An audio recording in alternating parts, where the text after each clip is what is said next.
la educación ha sido un año muy complicado para los educadores, para las familias, para los propios chicos. Incluso hay un estudio del Observatorio Argentinos por la Educación que da cuenta que de 10 chicos, 8 no fueron evaluados con exámenes o pruebas este año. Y es uno de los indicadores, porque en realidad tiene que ver con este contexto de pandemia y con la no presencialidad. María Cristina Gómez es una de las 50 mejores docentes elegidas en 2019 y además directora de la Red de Educadores Innovadores y tiene la gentileza de atendernos. María Cristina, ¿cómo te va? Buen día. Buenos días, Gisela, encantada de estar con ustedes. Igualmente, y este dato la verdad que llama mucho la atención porque preocupa a los padres principalmente. ¿Cómo se va a evaluar a los alumnos si no tuvieron exámenes? Si más del 80% no fue evaluado este año. Bueno, esto tiene que ver con dos cuestiones. Por un lado, con algo que es muy tradicional en la Argentina, en la educación argentina, que es la mala prensa que tiene la evaluación. De hecho, la normativa del Consejo Federal este año fue no evaluar numéricamente. Luego, más adelante en el año, hubo otras resoluciones en donde pidieron que, bueno, se fuera haciendo un acompañamiento de las trayectorias y se hiciera algún tipo de evaluación cualitativa. Es cierto que evaluar es parte del aprendizaje. Yo necesito saber qué aprendieron mis alumnos. En este año tan difícil, para poder recuperar lo perdido, tengo que saber primero qué aprendieron. Y realmente eso no se ha hecho. Si bien yo creo que cada docente tiene una idea relativa de cómo fueron el desempeño de sus alumnos, pero la idea que bajó desde las autoridades nacionales y también provinciales, primero fue no evaluar y luego fue evaluar de manera cualitativa. De hecho, ahora en Santa Fe se está haciendo un proceso en las escuelas para tratar de medir eso, para tratar de ver qué contenidos se dieron y qué contenidos faltan dar. Pero lo que no se está mirando es realmente qué aprendieron. No hace falta tomar prueba para saber lo que un alumno aprendió. Hay muchas herramientas de evaluación, pero hay que tener un plan y una determinación para evaluar efectivamente esos aprendizajes. Y si no lo hacemos a lo largo del proceso, va a ser muy difícil después acreditarlo. No, y además, claro, además sí. Sabes que hay angustia de los padres y hay angustia de los chicos, porque no saben en realidad si están avanzando o no como debieran. Y te digo por experiencia propia, digamos, me pasa en mi familia, me pasa con mi hijo, digamos, hay una situación de incertidumbre que no ayuda tampoco en este proceso. Por eso es tan importante que todos entiendan dentro del sistema educativo que evaluar no es poner un dedito acusador. Evaluar es poder determinar qué se aprendió y qué no se aprendió para poder compensar eso. El año que viene tiene que ser mucho mejor que este. Tenemos que estar muy preparados, haber aprendido la lección de lo que pasó este año y ir por eso, ir para compensar todo lo que se perdió. Efectivamente, no sabemos exactamente qué aprendieron.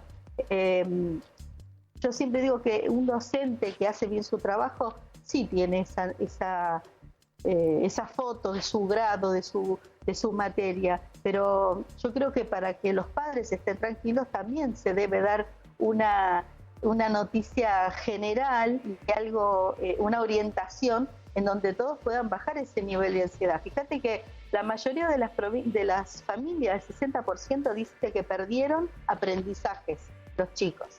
Y por otro lado, el 75% está contento con la labor del docente. Entonces uno dice, bueno, esto es un poquito contradictorio, ¿no? Ya se vio en otras encuestas en donde la gente está conforme con la escuela donde manda a su hijo, pero después en las evaluaciones estamos a la cola del mundo.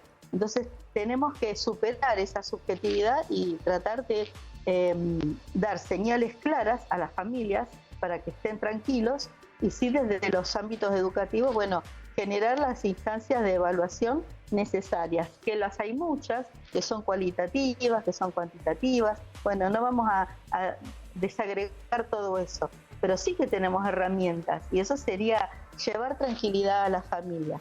Creo que es una deuda pendiente que tenemos y de hecho estamos trabajando ahora, hemos publicado un documento con un grupo de educadores que se llama Concertación Educativa, en donde precisamente damos una serie de recomendaciones las ofrecemos a quien las quiera leer y ver, justamente para eso, por encima de toda grieta, por encima de toda idea pedagógica de cualquier tipo. Bueno, hemos precisamente hablado de algunas de estas cuestiones. Y en base a tu experiencia, ¿cuáles deberían ser las prioridades en ese contexto de pensar cómo vamos a encarar el 2021 para recuperar lo que se perdió en 2020, pero además en un proceso educativo, respetando también ese proceso de cada chico?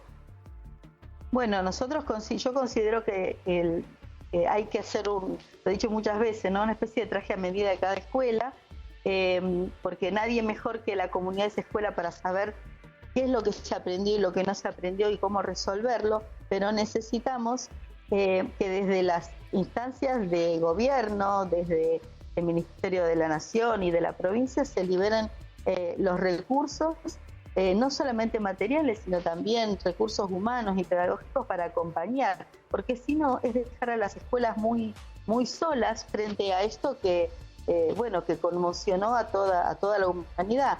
Es decir, una escuela puede saber qué necesita y qué problemas tiene para poder resolverlo en términos de aprendizaje, pero no todas están dotadas del soporte pedagógico o de medios para poder llevar adelante esa tarea. Por eso también hace falta algún puente, a veces entre el mundo de la academia y la gente que está en el territorio enseñando.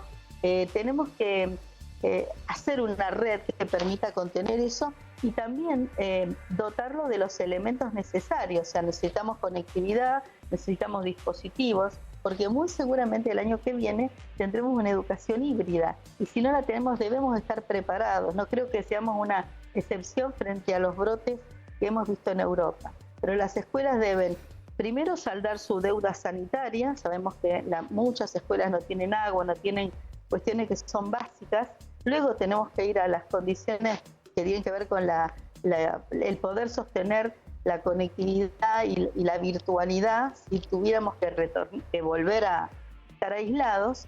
Y luego, por supuesto, las herramientas pedagógicas, es decir, bueno, esta escuela, ¿qué necesita para poder resolver este salto de contenido, salto de metodología, sobre todo para rescatar a tantos chicos que han quedado desconectados? Entonces, que la encuesta nacional dice que alrededor de un 30% quedaron desconectados, pero cuando vos lo desagregás por ciudad y por municipio, y por distrito dentro de una gran ciudad, eso puede trepar hasta el 80%.